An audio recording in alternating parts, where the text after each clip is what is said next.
Allah, you are my Lord, there is no God but you.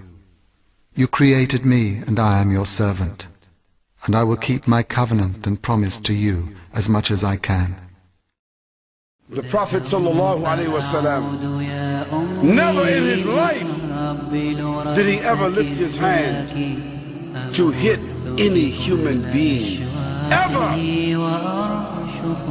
Not a servant, not a wife, not a child, not a friend, nor an enemy, except when that enemy was opposing Allah and opposing the message.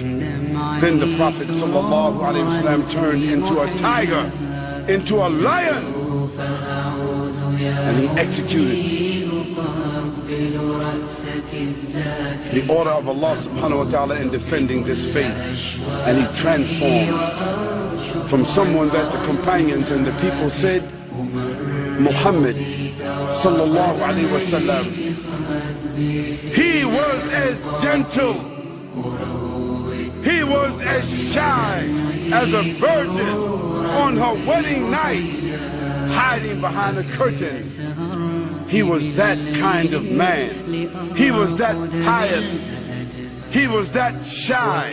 He was that gentle in his speech. Yet it was said that when the Prophet ﷺ was met on a battlefield,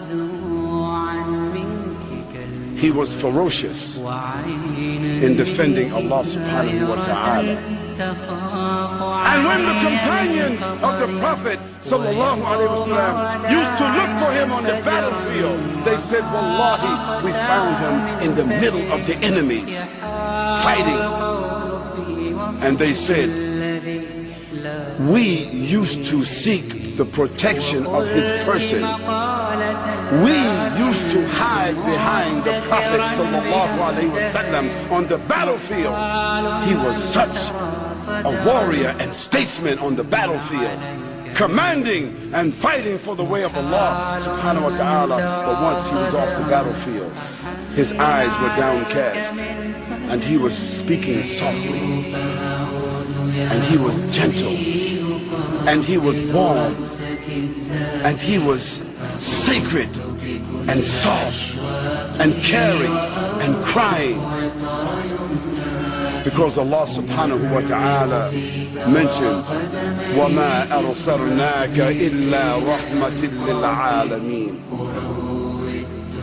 O Muhammad sallallahu alayhi wa sallam, you have been sent as a mercy to the whole world.